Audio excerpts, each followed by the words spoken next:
Hey everybody, Frank here, Godzilla Island for the Mazer Squad with a comic review of Carlos the Kaiju Killer. I'm going to be reviewing all 5 issues here. I really enjoy this series. This series is by Roberto Rivera Padro. He does the art, he does the writing, and it's edited by Rick Rivera. Really cool kaiju indie series. You could pick up the entire run on Etsy from Roberto's store. I will put that down below in the comments. Really enjoyed this. The art is really cool. I mean, if you look at the cover here, I'll show you inside as well. It kind of gives me like, their faces remind me of almost like Disney characters from like recent animated movies like Moana, Encanto. Really nice looking art in these books. Really cool story. It follows Carlos, our kaiju killer, and we see him kind of grow through this story. In the beginning here, I feel like he just looks like a child, but by book 5, he looks like he's a teen. He's gotten older. As you can see there, he's like floating in the sky. I'll show you here. He looks kind of jacked. Here he just looks like a little twerpy kid playing video games. But it's pretty cool. Kind of very escapist style story. Starts off a kaiju attacking a city downtown Altamira. This is a world where kaiju have been around for a while. And they refer to Carlos as the champ. Here's some of the art. It is in black and white, but that definitely does not take away from it. Really great looking comic. You see the art here. So it starts off, Carlos is kind of just sleeping, and there's a whole news report going on about the kaiju covering the city, and they're like, where's our champ? And you see Carlos is just eating breakfast, and he's the champ they're talking about, and he's just minding his own business, eating breakfast when a car busts through his kitchen, and he's like, all right, I guess it's time to get to work. And he just takes off, goes upstairs, and he just goes toe-to-toe with this kaiju, just fist-fighting this kaiju. There's a little kid. Here's the kaiju. There's a kaiju close-up from the beginning of the book. Really cool. And it's just some fun stuff. You have people conspiracizing about what he is. Is he an alien? Where did he get his powers? Did they make him in a lab? Lots of fun things throughout this series.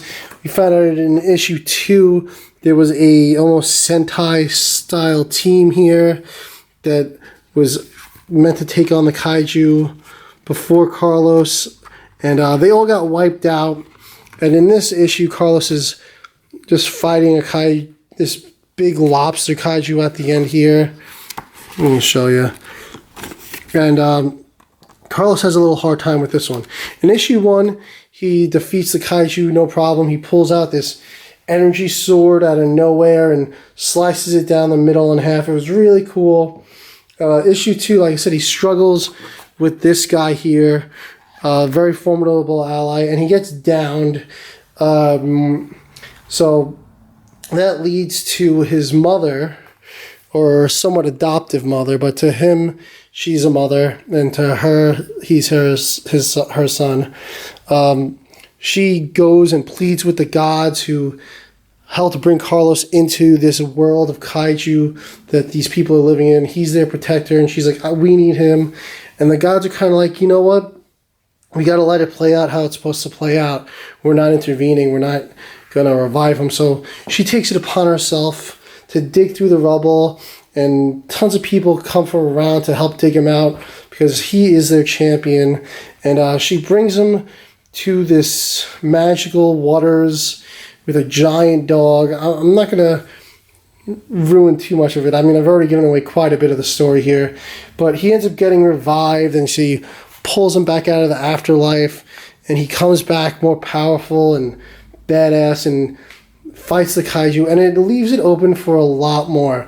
Now, I kind of only gave a brief summary of it. I gave away quite a bit, but I really, really enjoyed this series. As you can see, the covers are really cool. Just The art, like I said, the art is really damn good looking.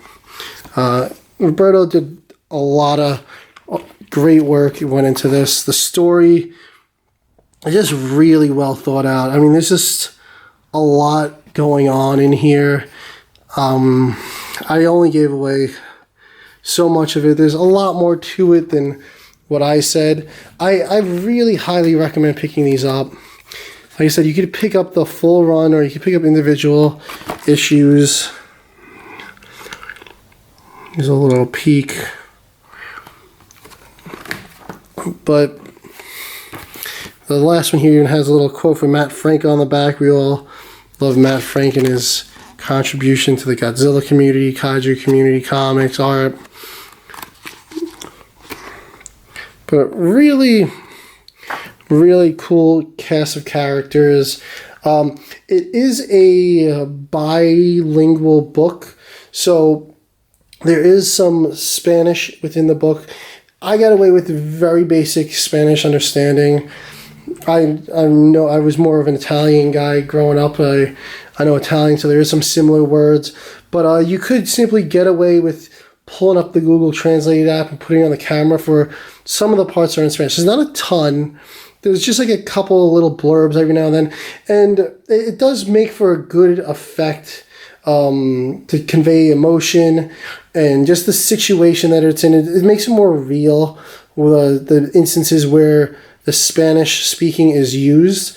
So I would recommend pulling up a translator app if you aren't able to read Spanish. There's, like I said, there's not a ton of it, so don't let that deter you. You could get away and understand it pretty easily without even reading those parts. But I highly recommend just pull up a translator app on your phone, put the camera up, and you'll see it no problem. That's what I did. Like I said, basic Spanish, you should be able to read this, no problem. Like I said, great story. And I hope you guys check it out and pick the series up. I think there's more coming. I really hope there is. The way the 5th issue ended, it made it seem like that it's going to be continuing. So I'll be keeping an eye out for that, and I'll definitely be sharing out the Etsy page when that next issue comes out, if it does come out. I really hope Roberto continues with this. And thanks for watching, guys. Hope you enjoyed.